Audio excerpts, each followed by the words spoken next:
Hello everyone. या व्हिडिओमध्ये आपण पॅट संकलित मूल्यमापन 2 इयत्ता 8वी विषय गणित मराठी माध्यमाचा सराव प्रश्नपत्रिका उत्तरासहित बघणार आहोत. Practice question paper with answer. हा मागील वर्षाचा पेपर आहे. तुम्हाला याच्यावरून पेपरचा फॉर्मॅट कसा असतो, पेपरचे प्रश्न कसे सोडवले पाहिजे हे नक्कीच कळेल. पहिले 2 प्रश्न हे तोंडी परीक्षेचे असतात आणि मग लेखी परीक्षा असते. लेखी परीक्षेमधला तिसऱ्या प्रश्नापासून लेखी परीक्षा सुरू होते. खाली दिलेली उदाहरणे सोडवा. उदाहरण 27,53,759 ही संख्या अंकात लिही. 27,53,759.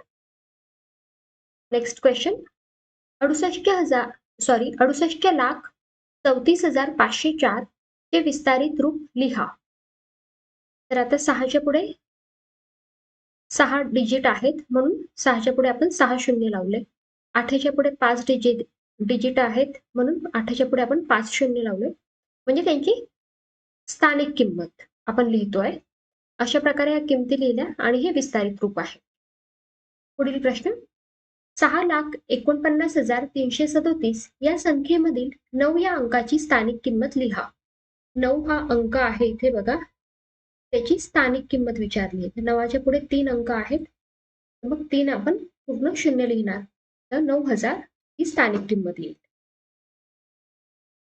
पुढील प्रश्न क्रिकेट सामन्याच्या पहिल्या कसोटीची 43,936 तिकिटे व दुसऱ्या कसोटीची 57,916 तिकिटे विकली गेली, तर 2 कसोटी सामन्यात एकूण किती तिकिटे विकली गेली?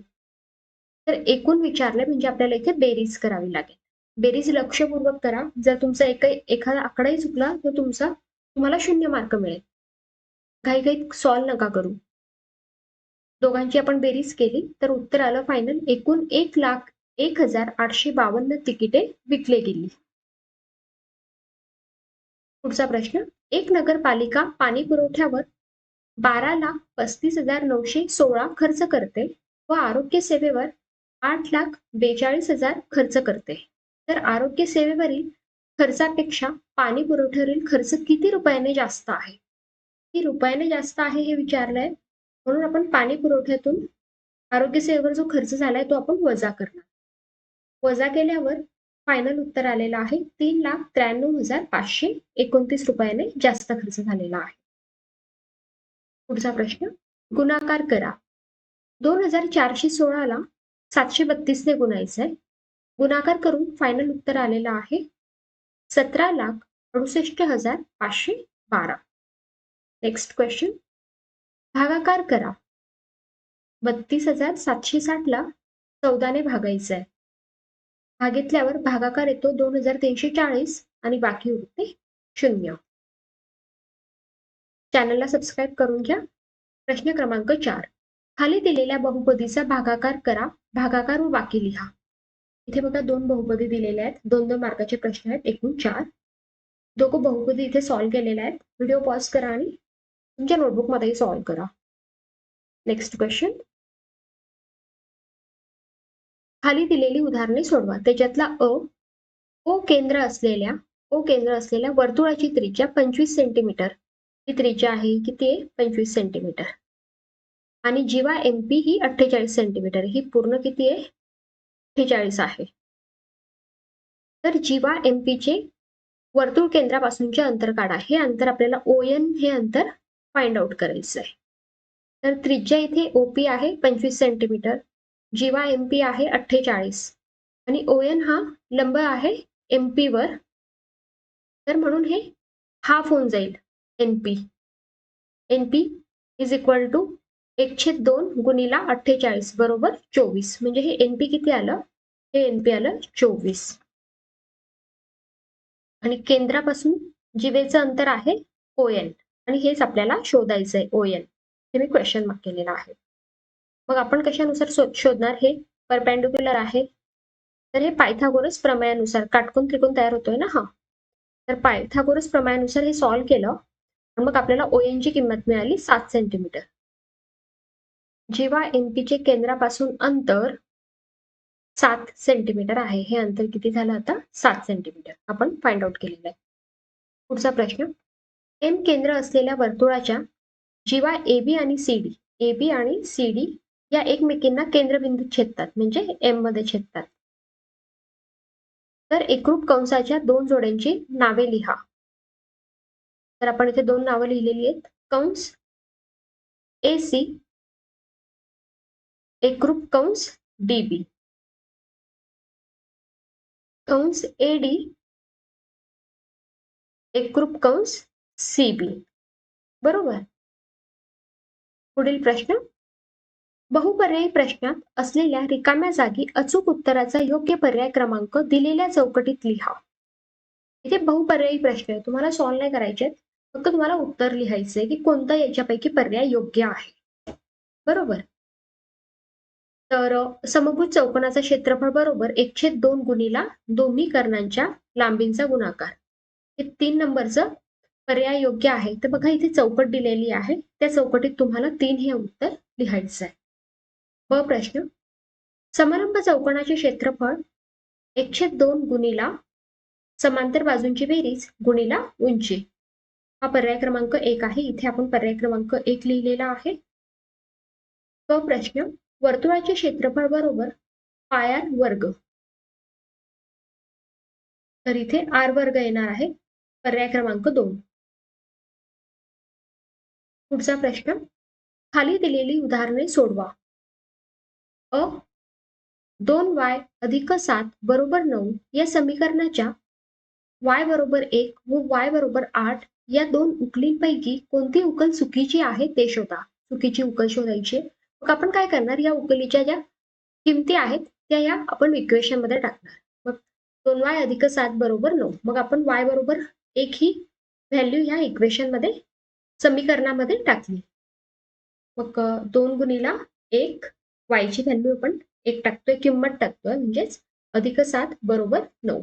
2 अधिक 7 बरोबर 9. 9 बरोबर 9 म्हणजे ही उकल आहे. आपल्याला काय विचारले, चुकीची उकल विचारलेली आहे. मग आता 2y अधिक 7 बरोबर 9. आता y बरोबर 8 ही उकल आपण या समीकरणात टाकणार. मग y ची व्हॅल्यू इथे 8 ठेवली आणि मग सॉल्व्ह केल्यावर त्याचं उत्तर येतंय 9.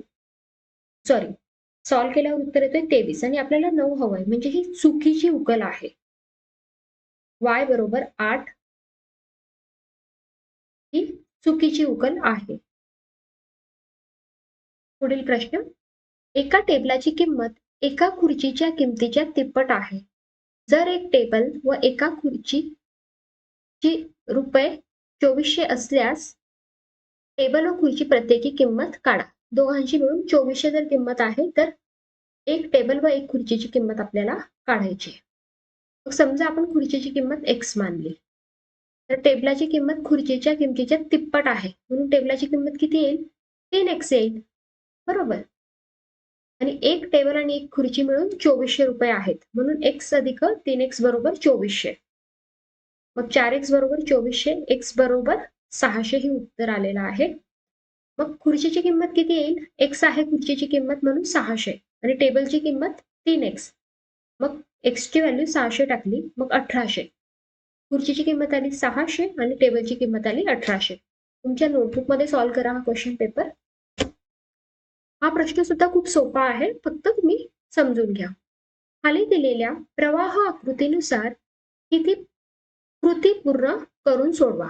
आता बघा, प्रवाह म्हणजे बघा हे आरव केलेलं आहे, म्हणजे हा ब्रॅकेट पहिले सोडवायचा, नंतर हे सोडवायचं, नंतर बघा हा एरो दिलेला आहे, मग नंतर हे सोडवायचं आणि नंतर हे सोडवायचं. समजा माझी आजचे वय x वर्ष आहे. मग आपण इथे लिहिलं माझे वय x वर्ष आहे. माझ्या व माझ्या लहान बहिणीच्या वयात 4 वर्षाचा फरक आहे. लहान बहिणीच्या वयात, लहान आहे बहीण माझ्यापेक्षा, मग बहिणीचं वय किती येईल, 4 वर्षाचा फरक आहे म्हणून x वजा 4. माझं जर x आहे तर माझी बहीण लहान असल्यामुळे x वजा 4 येईल. आता पुढचं बघा, आमच्या दोघांच्या वयांची बेरीज 16 वर्ष आहे. माझं x आणि बहिणीचं वय x वजा 4, दोघांची बेरीज केली तर 16. मग हे समीकरण आपण आता सोडवूया. मग x बरोबर 10 हे मिळालेलं आहे आपल्याला.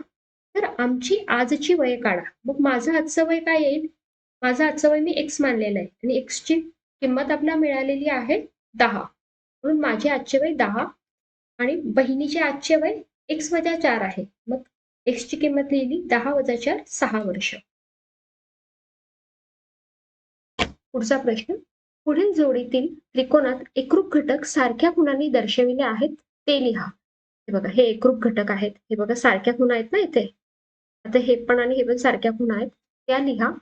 हे दोन त्रिकोण शिरोबिंदूच्या कोणत्या एकास एक संगतीनुसार व कोणत्या कसोटीनुसार एकरूप आहे ते लिहा. तर length mg is equal to length kg. रेख या दोघी काय आहेत, एकरूप आहेत, बरोबर. hg हा कॉमन आहे दोघांमध्ये, कर्ण नाही, सॉरी कर्ण नाही, ही बाजू कॉमन आहे.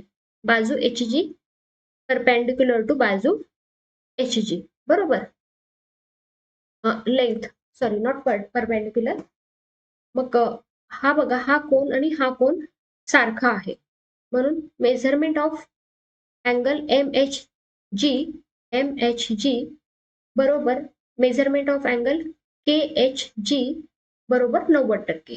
म्हणून कर्णभुजा कसोटीने हे दोघं त्रिकोण MHG आणि KHG आणि संगत कोणती, ही संगत MGH संगत KGH, या संगतीने हे दोन त्रिकोण काय आहेत, एकरूप आहेत, बरोबर. पुढील प्रश्न, पुढील जोडीतील एकरूप त्रिकोणात एकरूप घटक सारख्या गुणांनी दर्शविले आहेत. उरलेले एकरूप घटक लिहा. तर मग कोन ABD एकरूप कोन CPB. बाकीचे दाखवलेले आहेत, हे नाही दाखवलेले आहेत ना, आणि हे विरुद्ध कोन आहेत म्हणून हे पण काय येतील, एकरूप येतील. बाजू AP परपेंडिक्युलर टू CP, नाही सॉरी, एकरूप टू CP, आणि बाजू DP एकरूप आहे बाजू BP ला, बरोबर. पुढील प्रश्न,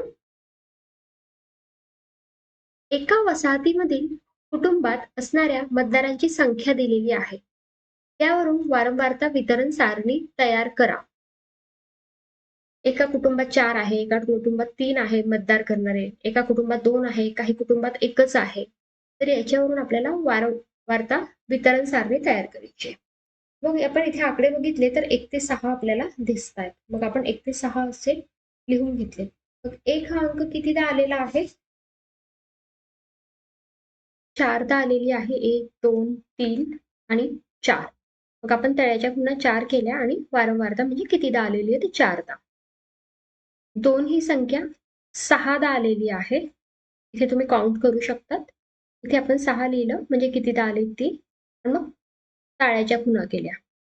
1 2 3 4 आणि ही 5वी रेष आडवी असते आणि ही एक 6. अशा प्रकारे हे वारंवारता आपण, हा तक्ता आपण पूर्ण भरून घेतला. तर मग हे किती झाले, 6 आणि 4 10 आणि 5 15, 15 आणि 6 21, 21 आणि 3 24 आणि 1 25, n बरोबर 25. खूप सोपा प्रश्न आहे हा, एक्झामला विचारला जातो अशा प्रकारचा प्रश्न. पुढील प्रश्न, एका रकमेची दशादशी 10 दराने 3 वर्षांनी चक्रवाढ व्याजाने रास 13,310 होते, तर ती रक्कम काढा. तर रास आहे म्हणजे अमाऊंट फायनल किती आहे, 13,310. दर आहे 10. वाढ म्हणजे काय, 3 वर्ष. किती वेळ, म्हणजेच वेळ पण लिहू शकतो आपण, म्हणजेच n बरोबर 3 वर्ष. मग आपण फॉर्म्युला लिहिला, A is equal to A बरोबर P गुणिला कंसामध्ये 1 अधिक R/100 कंसाचा n वा घात. आणि या व्हॅल्यूज आपण इथे लिहिलेल्या आहेत. आणि मग आपल्याला P म्हणजे मुद्दल रक्कम ही मिळालेली आहे. सॉल्व केल्यानंतर हा P बरोबर ती आली 10,000. म्हणून रक्कम, मुद्दल रक्कम बरोबर 10,000 रुपये. पुढचा प्रश्न, आज एका गाडीची किंमत 8 लाख आहे. गाडीच्या या किमतीत दरवर्षी 2 ने घट होते, घसारा होतो म्हणजेच. तर 2 वर्षानंतर गाडीची किंमत किती असेल. गाडीची किंमत आपण इथे P हे मुद्दल 8 लाख, वेळ 2 वर्ष आणि दर म्हणजे घसाऱ्याचा दर 2%. आता इथे घसारा झालाय, किंमत कमी झाली आहे, म्हणून आपण इथे सूत्रामध्ये वजा ठेवलेला आहे, बरोबर. मग ए बरोबर पी गुणिला 1 वजा r/100 कंसाचा n वा घात.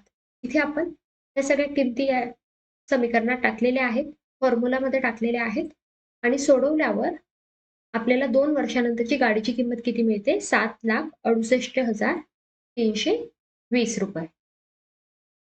पुढील प्रश्न, एका इष्टिका चिती आकाराच्या लाकडी खोक्याची लांबी, रुंदी व उंची अनुक्रमे 40 सेंटीमीटर, 30 सेंटीमीटर, 25 सेंटीमीटर आहे, तर त्याचे एकूण पृष्ठफळ काढा.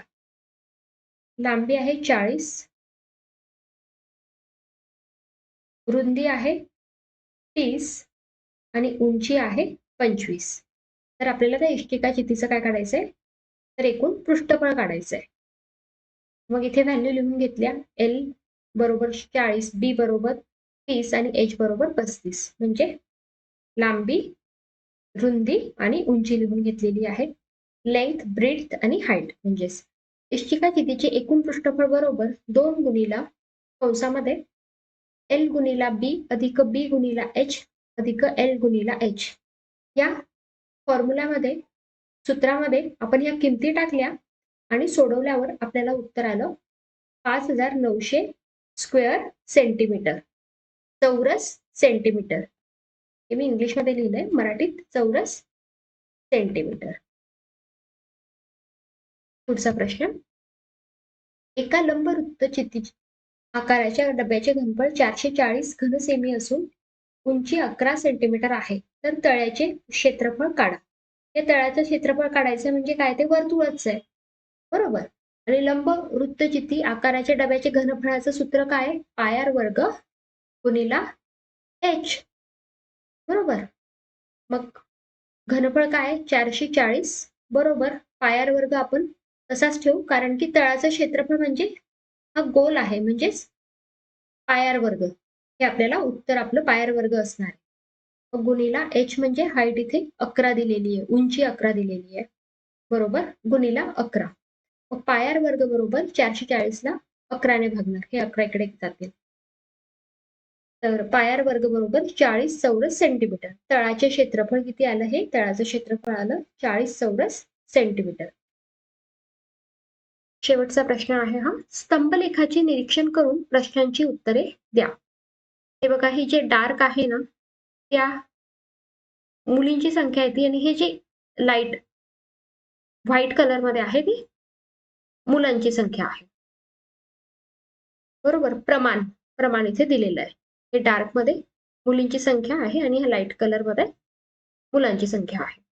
अ, ब, क, ड ह्या तुकड्या आहेत आणि ह्या विद्यार्थ्यांची ही संख्या आहे. तर पहिला प्रश्न काय विचारलाय? क तुकडीमध्ये एकूण किती विद्यार्थी आहेत?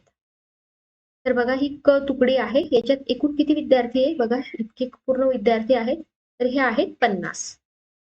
मग आपण इथे लिहिलं 50 विद्यार्थी. ब तुकडीमध्ये मुलींची संख्या किती आहे? ही ब तुकडी आहे, त्याच्यात मुलींची संख्या ही इतकीच आहे, बरोबर. आणि पूर्ण संख्या आहे 50. त्याच्यापैकी 20 ही मुलांची आहे. मग 50 वजा 20 केल्यावर किती राहतात? 30 राहतात.